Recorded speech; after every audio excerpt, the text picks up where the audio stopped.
और आज के इस डीप डाइव में हम इसी रहस्य से पर्दा उठाने वाले हैं। बिल्कुल। हमारे पास तरलों के यांत्रिकी गुण मतलब मैकेनिकल प्रॉपर्टीज ऑफ फ्लूइड्स से जुड़े कुछ बेहद महत्वपूर्ण नोट्स और दस्तावेज हैं। हाँ, जो कि एकदम परीक्षा के नजरिए से तैयार किए गए हैं। तो आज का हमारा मिशन यही है कि हम इस पूरे दस्तावेज के हर एक पन्ने, हर एक लाइन और हर एक चित्र को बिल्कुल उसी क्रम में गहराई से समझेंगे, ताकि परीक्षा के लिए पूरी तैयारी हो सके। बिल्कुल। तो पहली स्लाइड पर जो अध्याय की रूपरेखा है, मैं उसे शब्दशः पढ़ता हूं। हाँ, बताइए। इसमें लिखा है दाब और पास्कल का नियम, गहराई के साथ दाब में परिवर्तन, वायुमंडलीय दाब का मापन, धारा रेखीय प्रवाह, बर्नौली का सिद्धांत। और भी कई विषय होंगे। हाँ, शांता, स्टोक्स का नियम, पृष्ठ तनाव और केशिकत्व। तो व्हाट्स फैसिनेटिंग हियर इज कि ये सभी विषय आपस में बहुत गहराई से जुड़े हैं। ये पूरा दस्तावेज NCERT आधारित क्विक रिवीजन नोट्स है। अच्छा। और यहाँ चित्रों में दिखाया गया है, असल में 3 चित्र हैं। पहला पाइप में पानी का प्रवाह दिखा रहा है, दूसरा एक पत्ती पर पानी की गोल बूंद है, और तीसरा एक कार को उठाती हुई हाइड्रोलिक लिफ्ट है। अरे वाह, ये तीनों ही आज के हमारे मुख्य विषय हैं। बिल्कुल। ये बस एक झलक है कि हम आगे क्या पढ़ने वाले हैं। ये बुनियादी बात है। और आगे महत्वपूर्ण अंतर दिया है ठोस बनाम तरल। इसमें लिखा है कि ठोस अपरूपण प्रतिबल का विरोध करते हैं, जबकि तरल बहुत मामूली सा अपरूपण प्रतिबल लगने पर भी विकृत हो जाते हैं। हाँ, तो इसे आसान भाषा में ऐसे समझिए, अपरूपण प्रतिबल या शेयर स्ट्रेस का मतलब है किसी चीज पर तिरछा बल लगाना, जैसे किसी किताब को ऊपर से धक्का देना। बिल्कुल। ठोस पदार्थ अपनी शक्ल नहीं बिगड़ने देते, वो डटकर सामना करते हैं। लेकिन तरल पदार्थ, जिनमें द्रव और गैसें दोनों आते हैं, वे इस बल का विरोध नहीं कर पाते और बहने लगते हैं। तो क्या मैं ये कह सकता हूं कि तरल वो है जो अपनी मर्जी से आकार बदल ले, लेकिन ठोस जिद्दी होता है? हाँ, ये बहुत ही अच्छी एनालॉजी है। अच्छा, स्लाइड में नीचे संपीड्यता या कंप्रेसिबिलिटी वाले बुलेट पॉइंट्स भी हैं। हाँ, उसे भी पढ़िए। इसमें लिखा है गैसों को सबसे ज्यादा दबाया जा सकता है, द्रवों का आयतन निश्चित होता है, इसलिए वे कम संपीड्य होते हैं, और ठोस असंपीड्य होते हैं। एकदम सही।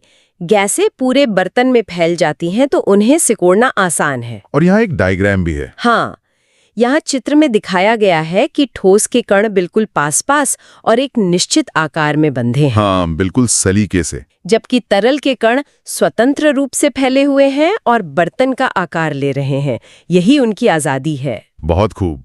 अब खंड 1 पर आते हैं, स्लाइड 3, दाब यानी प्रेशर। हाँ, ये तरल यांत्रिकी का सबसे अहम हिस्सा है। मैं लाइन पढ़ता हूं। दाब प्रति एकांक क्षेत्रफल पर लगने वाले अभिलंबवत बल को दाब कहते हैं। सूत्र है P = FA, मात्रक न्यूटन प्रति मीटर स्क्वायर या पास्कल है। तो इसका सीधा सा मतलब है कि बल और क्षेत्रफल का आपस में क्या रिश्ता है। मतलब कितनी जगह पर कितना जोर लग रहा है। बिल्कुल। अगर समान बल को किसी बहुत छोटे क्षेत्रफल पर लगाया जाए तो दाब बहुत भयानक हो सकता है। अच्छा, स्लाइड में वायुमंडलीय दाब का मान भी 1.013 गुणा 10⁵ पास्कल लिखा है। हाँ, ये वो दबाव है जो हवा हम पर हर वक्त डाल रही है। और यहाँ जो डायग्राम है वो अंगूठे और पिन वाला है। हाँ, यहाँ चित्र में दिखाया गया है कि जब अंगूठे से एक पिन को दबाया जाता है तो पिन की नोक पर उच्च दाब बनता है, क्योंकि उसका क्षेत्रफल बहुत कम है। ओहो, इसीलिए वो चुभ जाती है। सही कहा। जबकि अंगूठे वाले चपटे हिस्से पर जहाँ क्षेत्रफल अधिक है, वहाँ निम्न दाब होता है और हमें कुछ महसूस नहीं होता। क्या बात है।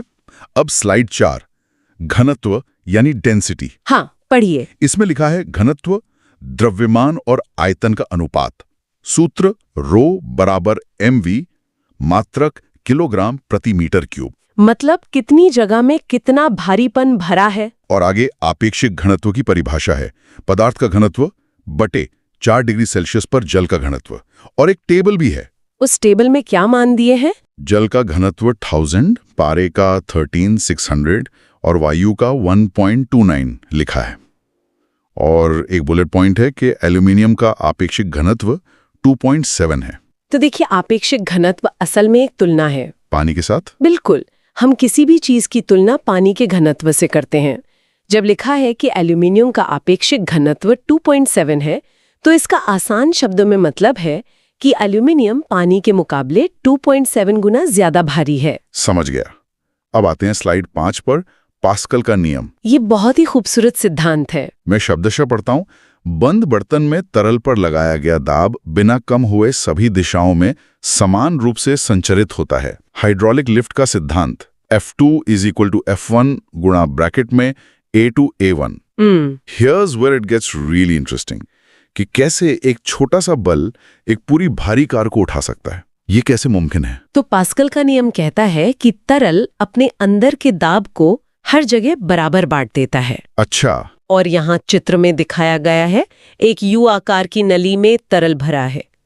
एक तरफ बहुत छोटे क्षेत्रफल यानी A1 वाला पिस्टन है, जिस पर एक छोटा बल F1 लगाया जा रहा है। हाँ, दिख रहा है। अब दूसरी तरफ एक बड़े क्षेत्रफल A2 वाले पिस्टन पर एक कार रखी है।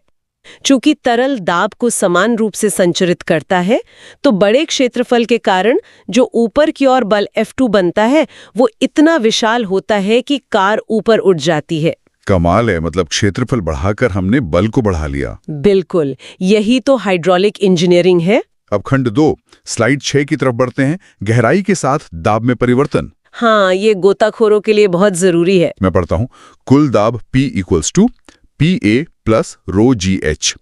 गेज दाब PP = ρgh। और नीचे लिखा है द्रवस्थैतिक विरोधाभास या हाइड्रोस्टैटिक पैराडॉक्स। तो इसे आसान भाषा में समझें तो गहराई बढ़ने पर दाब हमेशा बढ़ता है, क्योंकि ऊपर के पानी का भार भी जुड़ जाता है। एकदम सही।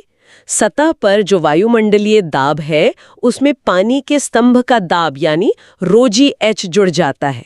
और ये द्रवस्थैतिक विरोधाभास क्या है? ये बहुत ही मजेदार है। यहाँ चित्र में दिखाया गया है अलग अलग अजीब और टेढ़े मेढ़े आकारों के बर्तन नीचे से एक दूसरे से जुड़े हैं। हाँ, कोई चौड़ा है, कोई संकरा। लेकिन पानी डालने पर सभी बर्तनों में पानी की ऊंचाई h बिल्कुल समान है।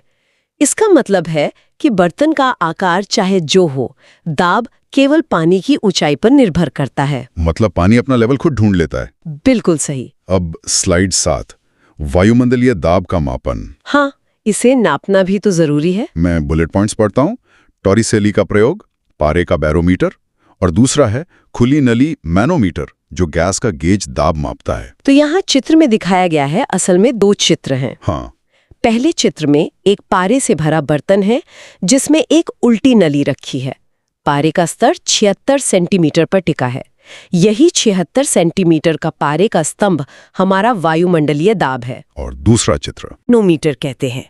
इसका एक सिरा गैस वाले चेंबर से जुड़ा है और दूसरा खुला है। इसमें जो द्रव के स्तर का अंतर आता है, वही गैस का गेज दाब बताता है। मतलब पारे ने हमें हवा का भार बता दिया। बिल्कुल। अब खंड 3 पर आते हैं, तरलों का बहना। स्लाइड 8 धारा रेखीय प्रवाह। रुके हुए पानी से अब हम बहते हुए पानी पर आ गए हैं। लाइन पढ़ता हूं। धारा रेखीय प्रवाह, जब तरल का प्रत्येक कण अपने आगे वाले कण के पथ का अनुसरण करता है। विक्षुब्ध प्रवाह, जब वेग क्रांतिक वेग से अधिक हो जाता है। और एक समीकरण है सातत्य समीकरण, A1V1 = A2V2। तो इसे ऐसे समझिए, जब पानी बहुत शांति से और अनुशासन में बहता है तो वो धारा रेखीय है, लेकिन बाढ़ का पानी जो आपस में टकराता है वो विक्षुब्ध है। और ये समीकरण क्या कह रहा है? ये कह रहा है कि जहां नली पतली होगी वहां पानी बहुत तेज बहेगा, जैसे पाइप का मुंह दबाने पर होता है। बिल्कुल। यहाँ चित्र में दिखाया गया है, एक नली है जो बीच से पतली हो गई है। चौड़े हिस्से A1 में धारा रेखाएं दूर दूर हैं और पतले हिस्से A2 में वे एकदम पास आ गई हैं। इसका मतलब वहां वेग V2 अधिक है। एकदम सही पकड़ा। अब स्लाइड 9 बर्नौली का सिद्धांत। ये नाम तो बहुत सुना है। हाँ, ये पूरी तरल यांत्रिकी की जान है। मैं लाइन पढ़ता हूं। असंपीड्य और अश्यान तरल के धारा रेखीय प्रवाह में ऊर्जा संरक्षण का सिद्धांत। बर्नौली का समीकरण P + ½ ρv² + ρgh = नियतांक। तो ये असल में ऊर्जा के ही रूप है। So what does this all mean? क्या गति बढ़ने पर दाब सच में कम हो जाता है? What's fascinating here is कि ऐसा बिल्कुल होता है। इस समीकरण के 3 हिस्से हैं, दाब ऊर्जा, गतिज ऊर्जा और स्थितिज ऊर्जा। इन तीनों का जोड़ हमेशा स्थिर रहता है। अच्छा। तो अगर पानी का वेग बढ़ा, मतलब गतिज ऊर्जा बढ़ी, तो उसे बैलेंस करने के लिए दाब को कम होना ही पड़ेगा। गजब। और यहाँ चित्र में दिखाया गया है एक पाइप जो नीचे से ऊपर की ओर जा रहा है और पतला भी हो रहा है। इसमें ऊंचाई h और वेग v दोनों बदल रहे हैं और इसी के हिसाब से दाब p खुद को संतुलित कर रहा है, जो बर्नौली का सिद्धांत है। समझ गया। अब स्लाइड 10, टॉरिसेली का नियम। हाँ, ये भी बर्नौली से ही जुड़ा है। मैं पढ़ता हूं। बहिर्स्राव चाल या स्पीड ऑफ एफ्लक्स, सूत्र है v = √2gh। इसे बच्चों की तरह समझे तो यहाँ चित्र में दिखाया गया है एक पानी की बड़ी सी टंकी है और ऊपर से h गहराई पर उसमें एक छेद हो गया है। हाँ, पानी की धार निकल रही है डायग्राम में। बिल्कुल। वहां से पानी बिल्कुल उसी वेग से एक परवलयाकार या पैराबोलिक रास्ते में बाहर गिर रहा है, जैसे कोई पत्थर h ऊंचाई से आजाद रूप से नीचे गिरता है। मतलब गुरुत्वाकर्षण का प्रभाव दोनों पर एक जैसा है। एकदम सही। अब स्लाइड 11, बर्नौली के अनुप्रयोग। हाँ, ये बहुत मजेदार है। मैं पढ़ता हूं। वेंचुरीमीटर और गतिक उत्थापक यानी डायनामिक लिफ्ट के उदाहरण, गेंद का स्पिन होना और वायुयान का पंख। तो यहाँ चित्र में दिखाया गया है दो बहुत ही दिलचस्प चीजें। पहला चित्र तो क्रिकेट की गेंद लग रहा है। हाँ, चित्र 1 में एक स्पिन करती हुई गेंद है। इसे मैग्नस प्रभाव कहते हैं। गेंद के घूमने से उसके आसपास हवा के वेग में अंतर आ जाता है, जिससे दाबांतर पैदा होता है और गेंद हवा में ही मुड़ जाती है या स्विंग हो जाती है। अरे वाह। और दूसरा चित्र? चित्र 2 में एक हवाई जहाज का पंख है जिसे एरोफॉइल कहते हैं। इसके ऊपर हवा तेज बहती है तो वहां कम दाब बनता है और नीचे हवा धीमी होती है तो अधिक दाब बनता है। और यही अधिक दाब पंख को ऊपर की ओर लिफ्ट देता है। बिल्कुल, और जहाज उड़ जाता है। क्या कमाल की साइंस है। अब खंड 4 पर बढ़ते हैं, तरलों का घर्षण। स्लाइड 12, श्यानता। हाँ, विस्कोसिटी। मैं बढ़ता हूं। श्यानता, तरल की परतों के बीच आपेक्षिक गति का विरोध। श्यानता गुणांक का सूत्र F = -eta dv dx। और नीचे है कि तापमान बढ़ने पर द्रवों की श्यानता घटती है।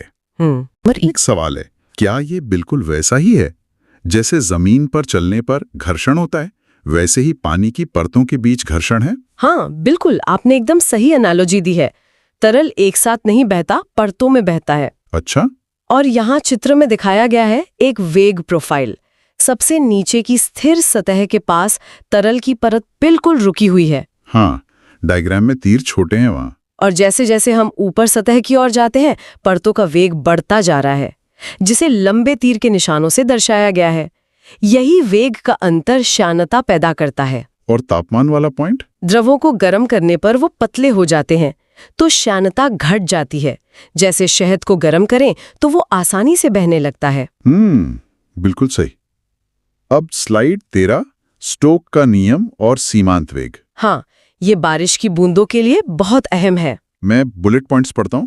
स्टोक का नियम F = 6πRV और सीमांत वेग या टर्मिनल वेलोसिटी, जब वस्तु पर लगने वाला कुल बल 0 हो जाता है और वह नियत वेग से गिरती है। तो इसे ऐसे समझते हैं, यहाँ चित्र में दिखाया गया है तरल में गिरती हुई एक गोलाकार वस्तु, मान लीजिए बारिश की बूंद। हाँ। इस पर नीचे की ओर इसका भारीपन या भार लग रहा है, लेकिन उसी वक्त ऊपर की ओर 2 बल लग रहे हैं, एक उत्प्लावन बल और दूसरा हवा का श्यान बल। मतलब एक रस्साकशी चल रही है। बिल्कुल। और जब नीचे खींचने वाला बल और ऊपर धकेलने वाले बल बराबर हो जाते हैं तो त्वरण 0 हो जाता है और फिर बूंद की स्पीड बढ़ना बंद हो जाती है। हाँ, फिर वो एक नियत वेग से गिरती है। इसी वजह से बारिश की बूंदें हमें गोली की तरह नहीं लगती। बहुत ही राहत की बात है। अब हम खंड 5 पर आ गए हैं, सतह का विज्ञान। स्लाइड 14 और 15, पृष्ठ तनाव और पृष्ठीय ऊर्जा। हाँ, सरफेस टेंशन। मैं दोनों स्लाइड का टेक्स्ट एक साथ पढ़ देता हूं। पृष्ठ तनाव, द्रव की स्वतंत्र सतह की सिकुड़ने की प्रवृत्ति। ससंजक बल, एक ही पदार्थ के अणुओं के बीच का आकर्षण। सूत्र S = Fl। और स्लाइड 15 पर है पृष्ठीय ऊर्जा। सूत्र E = S × ΔA। तो what is fascinating here is कि द्रव की सतह एक रबर की झिल्ली की तरह बर्ताव करती है। ऐसा क्यों? स्लाइड 14 के लिए यहाँ चित्र में दिखाया गया है, बीकर के अंदर गहराई में एक अणु है, उस पर सभी दिशाओं से दूसरे अणु समान बल लगा रहे हैं, तो कुल बल 0 है। हाँ, वो तो एकदम बैलेंस्ड है। लेकिन जो अणु सबसे ऊपर सतह पर है उस पर हवा कोई बल नहीं लगा रही, उस पर केवल नीचे की ओर खिंचाव है, जिसे परिणामी अधोमुखी बल कहते हैं। यही सतह को एक तनी हुई झिल्ली बनाता है। और पृष्ठीय ऊर्जा वाला चित्र। हाँ, स्लाइड 15 के लिए यहाँ चित्र में दिखाया गया है एक तार का फ्रेम जिस पर साबुन की फिल्म बनी है। इसमें एक स्लाइडिंग बार है। डायग्राम में उस बार को खींचा जा रहा है। बिल्कुल। जब बार को बल F लगाकर खींचा जाता है तो क्षेत्रफल डेल्टा A बढ़ता है। इस खिंचाव के खिलाफ जो कार्य किया गया वही पृष्ठीय ऊर्जा है। समझ गया। अब स्लाइड 16 संपर्क कोण और स्लाइड 17 आधिक्य दाब।